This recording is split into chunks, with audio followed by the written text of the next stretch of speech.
오늘 하나님의 말씀은 요한복음 11장 1절에서 44절까지 보겠습니다. 제목은 부활의 참된 소망이라는 제목으로 은혜 나누겠습니다. 오늘은 성찬식의 관계로 인해서 예배를 간단하게 드릴 거예요. 오늘 성경의 본문을 가지고 말씀 나누겠습니다. 우리는 이 세상 살아가다가 어릴 때 우리가 공개도 하고 고무줄도 하고 남자들은 새총놀이, 불놀이 막 이런 거 했어요.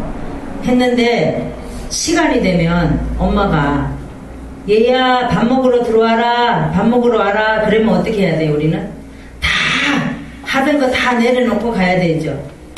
우리의 인생사가 그렇습니다. 세상에 뭘 잡으면 오래 살 것 같지만 그렇지 않다라는 거예요. 세상이 허무하다는 겁니다. 그래서 우리가 이 세상에 돈, 명예 어떤 거 갖고 있어도 우리가 하나님이 오라고 하시면 가야 돼요. 오늘 본문에 설명해 보면은 예수님께서 부활하시는 그런 말씀입니다. 예수님의 친구 나사로가 있었어요. 나사로는 아주 친한 친구예요, 예수님과. 그래서 예수님이 피곤하고 힘들고 외롭고 이럴 때는 늘 이 나사로 집에 가서 잠도 자고 밥도 같이 먹고 놀기도 하고 그랬던 친구예요. 근데 어느 날 나사로가 병이 들어서 죽었다는 소식을 들었어요. 나사로가 죽으니까 마르다와 마리아가 있습니다. 동생이 있는데 뭐라 그러냐면 늘 예수님과 함께 놀던 동무잖아요. 그러니까 오라버니가 죽으니까 뭐라 그래요? 동생이 아니 예수님께서 빨리 오셔서 우리 오빠를 옆에 있었으면 우리 오빠가 이렇게 안 됐을 텐데 이렇게 말하는 거예요. 그런데 그때 마침 예수께서 나사로의 병들었다는 소식을 듣고 뭐라고 말씀하시냐면 4절에 보니까 이 병은 죽을 병이 아니라 하나님의 영광을 위함이라. 하나님의 아들로 이를 인하여 영광을 얻게 하려고 예수님의 부활의 사건을 말씀하시려고 나사로가 죽었다라는 거예요. 하나님의 영광을 위해서 죽었다라는 겁니다. 그런데 이제 모든 것이 다 끝났다라고 마르다와 마리아는 그렇게 말합니다. 이제 우리 오라버니가 죽었는데 뭐가 소용이 있어. 다 끝났어 이제는. 그런데 이제는 하나님도 뭘 어떻게 할 수가 없다라고 생각을 한 거예요. 마르다와 마리아는. 그런데 예수님께서 그때 마침 당도하셨어요. 그래서 나사로의 집에 도착을 해보니까 조문객, 나사로가 죽었으니까 조문객들과 막 우는 사람, 그런 사람들이 다 이렇게 몰려있는 거예요. 그러니까 21절에 보니까 뭐라 그래요? 주께서 여기 계셨다면 내 오라비가 죽지 아니하였겠나이다. 마르다가 원망을 하죠. 그런데 예수님이 함께 계셨다면 오라비가 안 죽었다라고 말해요. 아마 그랬을지도 모르겠죠. 그렇지만 하나님의 영광을 위해서 나사로는 죽었는데 마르다와 마리아는 모른다라는 겁니다. 우리도 안 그렇습니까? 우리도 누가 옆에서 남편이나 누가 자녀가 먼저 죽으면 아니 하나님이 계셨다면 하나님이 계셨다면 어떻게 이런 일이 일어나? 이렇게 말한다는 거죠. 마르다와 마리아도 그랬다라는 거예요. 그런데 중요한 것이 뭐냐? 마르다의 신앙 수준이 거기밖에 안 됐다라는 거예요. 지금 세상에 많은 사람들이 예수를 믿음에도 불구하고 이렇게 말하는 사람들이 많습니다. 아니 예수님이 계시는데 왜 우리가 이렇게 힘들게 살아? 아니 왜 우리가 일이 이렇게 안 풀려? 왜 내가 하는 일이 이렇게 안 돼? 이렇게 말한다는 거예요. 병이 들어오는 것도 아니 하나님이 계시면 내 병을 고쳐주셔야지 내가 왜 아파야 돼? 하나님이 아프라 그랬나요? 아니죠. 우리가 몸 관리를 못해서 그런 거죠. 근데 다 우리는 누구를 원망해요? 상대방을 원망한다라는 거예요. 내가 망한 것도 너 때문에 망했고 내가 아픈 것도 너 때문에 아프고 내가 안 되는 것도 너 때문에 아프고 그렇다는 겁니다. 그래서 우리는 마르다와 같은 그런 신앙의 수준이 아닌가. 이 시간을 통해서 우리는 회개하면서 우리의 발자취를 되돌아봐야 될 줄 믿습니다. 네. 23절에 보니까 내 오라비가 다시 살리라 이렇게 말합니다. 얼마나 마르다가 소리를 들었을 때 반가운 소리였겠죠. 오라버니가 다시 산다라고 하니까. 그런데 마르다는 이 말을 듣는 순간 속으로 얼마나 소름 끼치면서 아니 우리 오빠가 죽었는데 어떻게 다시 살아나지? 그러면서 생각이 많았을 거예요. 근데 금방 정신을 차려보니까 아니 그 말이 당장 살아난다는 말도 아니고 아니 그 말은 뭐야? 응? 이렇게 말을 한 거예요. 생각을 한 거죠. 그래서 아니 나를 위로하려고 저렇게 말하는 거지? 응? 그렇게 생각을 했어요. 근데 좋게 생각하고 다시 이렇게 말을 합니다. 뭐라 그래요? 마르다는 24절에 보니까 마지막 날 부활에는 다시 살 줄을 나도 압니다. 예수님 나도 알아요.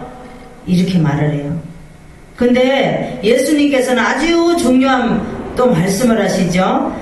25절에서 26절까지 보니까 나는 부활이요 생명이니 나를 믿는 자는 죽어도 살겠고 무릇 살아서 나를 믿는 자는 영원히 죽지 아니하리리. 이것을 내가 믿느냐 물어요. 예수님께서.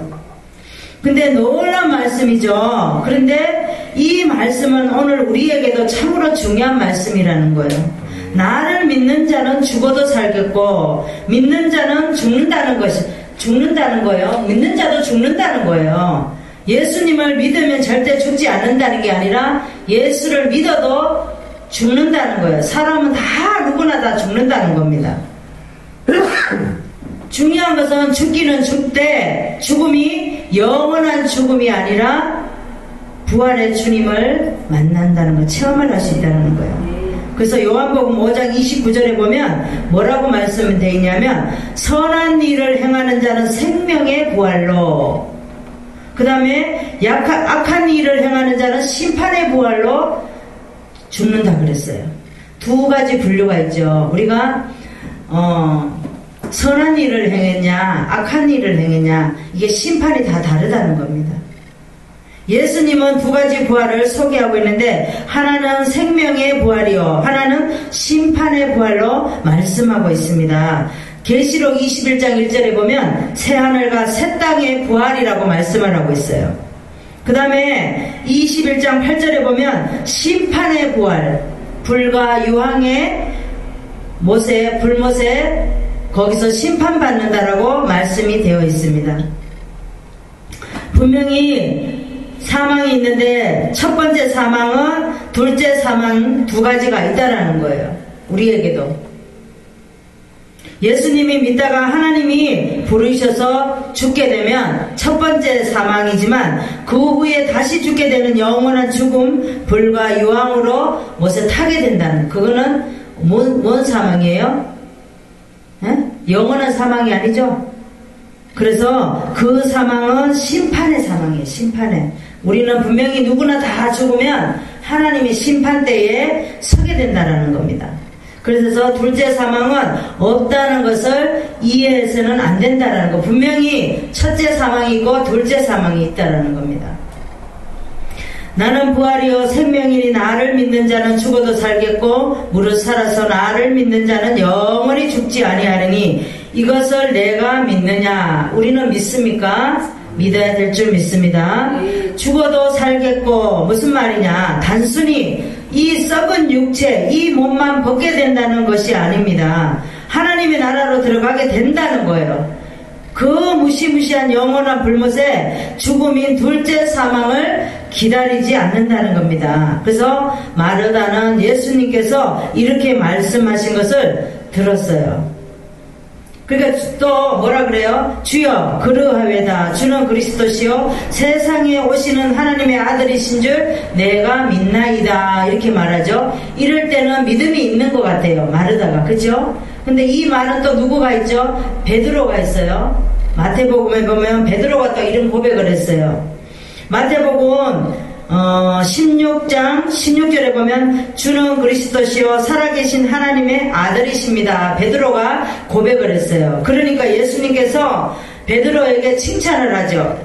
16절에서 19절까지 보겠습니다. 마태복음 바요나 시몬아 내가 복이 있도다. 이를 내가 알게 하니는 혈육이 아니요 하늘에 계신 내 아버지니라. 또 내가 내게 이르노니 너는 베드로라. 내가 이 반석 위에 내 교회를 세우리니 음부의 권세가 이기지 못하리라. 내가 천국 열쇠를 내게 주리니 내가 땅에서는 무엇이든지 매면 하늘에서도 매일 것이요 내가 땅에서 무엇이든지 풀면 하늘에서도 풀리리라 고 말씀하셨습니다.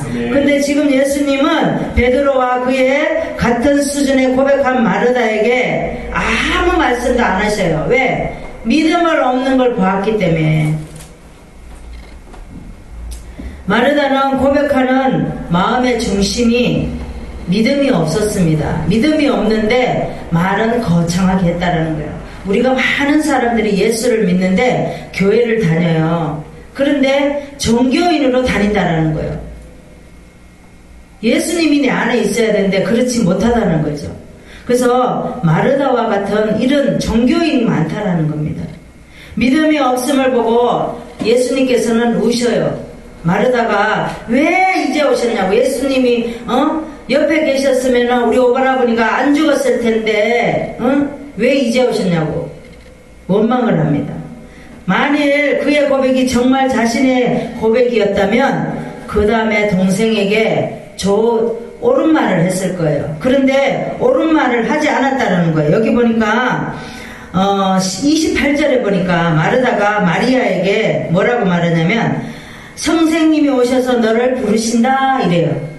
근데 믿음이 있었다면 마르다가 예수님께서 오셨거든. 마리아야 오셨는데 말이야. 마리아가 막 울잖아요. 오라버니가 죽었으니까 얼마나 슬피 울었을 거예요. 우니까 눈물을 닦아주면서 언니니까 눈물을 닦아주면서 뚝 그쳐. 예수님이 오셔서 오라버니를 분명히 살리실 거야. 우리 걱정하지 마. 막 이랬을 거예요. 그런데 마르다는 뭐라고 말해? 선생님이 오셔서 너를 부르신다. 마르다에게 이렇게 말을 합니다. 그래서 마르다는 이 말이 거짓말이었어요. 예수님은 마리아를 부르지 않았어요. 왜냐하면 예수님께서 그때 마리아를 부르신 적이 없기 때문에 마르다는 신앙의 수준이 거기밖에 안 됐다는 겁니다. 마르다가 동생 마리아에게 전해주어야 할 말은 나는 부활이요. 25절에서 26절까지 말씀에 나는 부활이요 생명이니 나를 믿는 자는 죽어도 살겠고 이 말을 전해야 되는데 이 말은 안 전하고 엉뚱한 말을 전했다라는 거예요. 정작 전해야 될 말은 전하지 않고 엉뚱한 말, 믿음이 없는 말을 마르다는 마리아에게 전했습니다. 마르다는 자기의 믿음을 고백했지만 예수님께서는 보시기에 믿음이 없음을 보고 늘 함께 내가 너희 집에 가 잠도 자고 밥도 같이 먹고 그렇게 같이 함께 너희들과 함께 보냈는데 어째서 너는 나를 못 믿느냐. 늘 같이 함께 하면서 그랬을 거 아니에요. 내가 부활해서 다시 올 것이다 라는 것을 말씀을 늘 했을 텐데 이 마르다나 마리아는 믿지 않았다는 겁니다. 예수님이 나사로를 살리기 위해서 어떻게 하셨어요? 무덤에 39절에 보세요. 39절에 보면 무덤의 입구를 막고 있는 돌을 옮겨놓으라 말씀하시는데도 옮길 생각을 하지 않고 이 돌은 뭐예요? 나의 생각, 나를 치우라는 거예요. 너 비켜! 거기서 비켜! 그런데 우리는 어떻게 합니까? 우리는 많은 일들 앞에서 우리가 가로막고 있어요. 내 생각이 가로막고 있고 나의 갖고 있는 지식이 가로막고 있고 우리가 나를 내려놓으면 모든 것이 해결되는데 하나님께서 하시는데 하나님이 하시도록 내버려둬야 하는데 우리는 돌이 돼서 항상 그 자리에서 그 일을 가로막고 있다는 겁니다.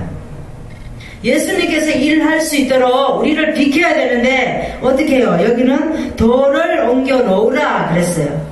근데 옮겨 놓으려고 하는 생각하는 하지를 않았다라는 겁니다.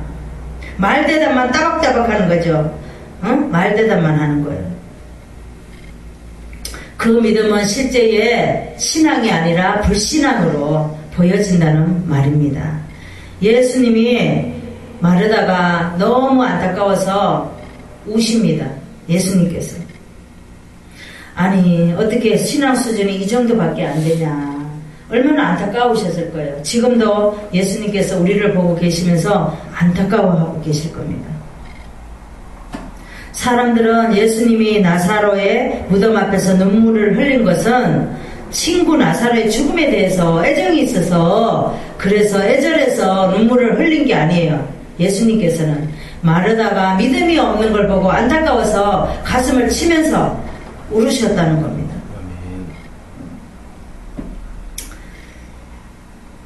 지금 예수님은 나사로를 곧 살리실 것인데 그 무덤 앞에서 눈물을 흘려야 하는 이유가 없었습니다. 왜? 나사로는 살아날 거니까. 믿음이 없는 것이 너무 안타까워 하셨어요. 예수님은 나사로를 살리기 전에 마르다와 마리아에게 이렇게 말씀을 하십니다. 40절에 보니까 내가 믿으면 하나님의 영광을 보리라. 우리는 하나님을 올바로 믿지 않기 때문에 하나님의 영광을 보지 못하는 거예요. 세상의 것만 보려고 우리가 늘 노력을 한다는 겁니다.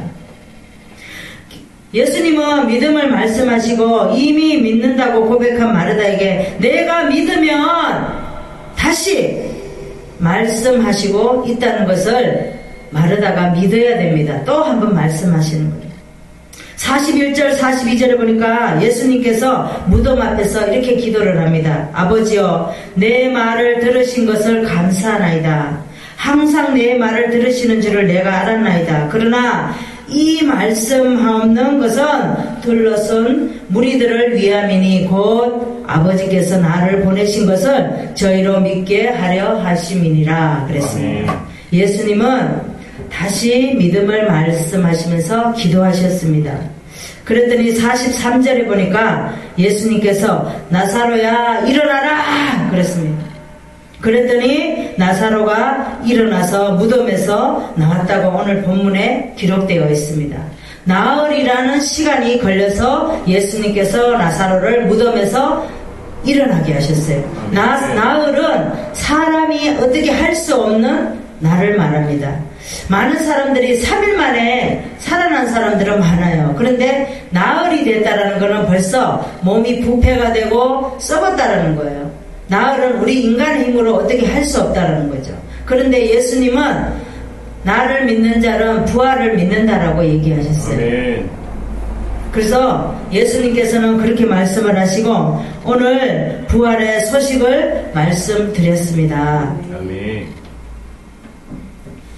부활이 없으면 우리를 믿는 것이 헛것이요. 고린도전서 15장 13절에서 19절에 보니까 만일 죽은 자의 부활이 없으면 그리스도도 다시 살지 못하셨으리라. 그리스도께서 만일 다시 살지 못하셨으면 우리의 전파하는 것도 헛것이요 너희 믿음도 헛것이라.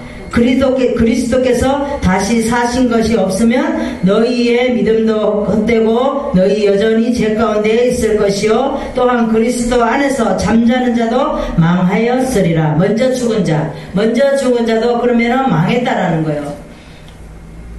그래서 우리는 예수님께서 2000년 전에 그날 아침 예수님이 부활하시던 그날 새벽에 제자들도 떨고 두려워했어요. 그런데 마치 마르다와 마리아처럼 예수님의 제자들도 늘 예수님과 함께 전도하고 다니고 복음을 전했음에도 불구하고 제자들도 그렇게 두려워했다라는 거예요.